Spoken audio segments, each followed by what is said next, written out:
সিলেটের বালাগঞ্জে বাঘা নদীর পাড়ে ছবির মতো সাজানো গ্রাম কাশীপুর। ছোটবেলা থেকেই শীতলপাটি বুননের কারিগর হিসেবে সুনাম রয়েছে এই গ্রামেরই রায়না বেগমের।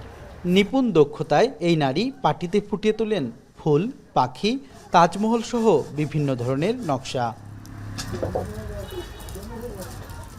রায়না জানান, ঝোপঝাড় থেকে তুলে আনা মুর্তাকে কয়েক ধাপে প্রক্রিয়াজাত করে তৈরি করতে হয় এসব শীতলপাটি।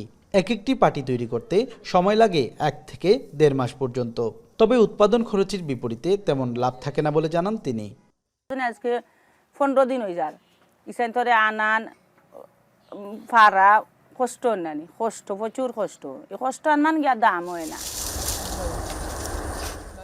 রায়না বেগমের মতো শীতলপাটি নিয়ে আক্ষেপের শেষ নেই সিলেটের অন্যান্য কারিগরদের। হাড় ভাঙা শ্রমে তৈরি শীতলপাটির সুদিন না থাকলেও এখনও অনেকেই ধরে রেখেছেন এই পেশা।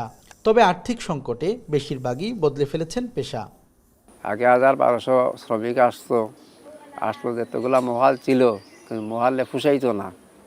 আর এখন আসে মাত্র 50 থেকে 60 জন। আমরা আরো বাচ্চা খাইচা আছে, আমরা ফুসে না এখানে আমরা যাই টাকা পয়সা যাই থাকতো, তো আমরা আইনতি করলাম।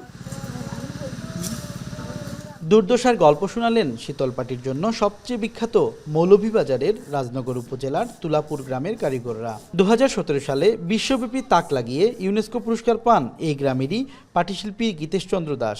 সেই বাড়িতেও এখন নেই শীতলপাটি বুননের ব্যস্ততা। সংশ্লিষ্টরা জানান, কাঁচামাল সংকট, দক্ষ শ্রমিক না পাওয়ায় ভাটা পড়েছে এই শিল্পে।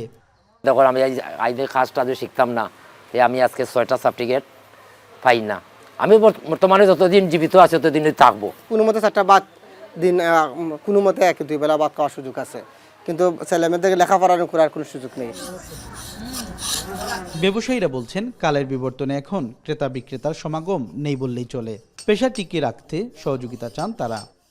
এখন শীতলপাটিগুলা খুব কম চলে, আগর লাগান চলেন না। যে শ্রমিকটা তার শ্রমের মূল্যটা ঠিক মতো পাচ্ছে না, তাই সেই এটাকে তৈরি করার উৎসাহটা সে দিন দিন হারিয়ে ফেলতেছে। তবে পাটিশিল্পীরা চাইলে আগামীতে সহযোগিতার হাত বাড়িয়ে দিবে জেলা প্রশাসন, বলছেন সিলেটের জেলা প্রশাসক।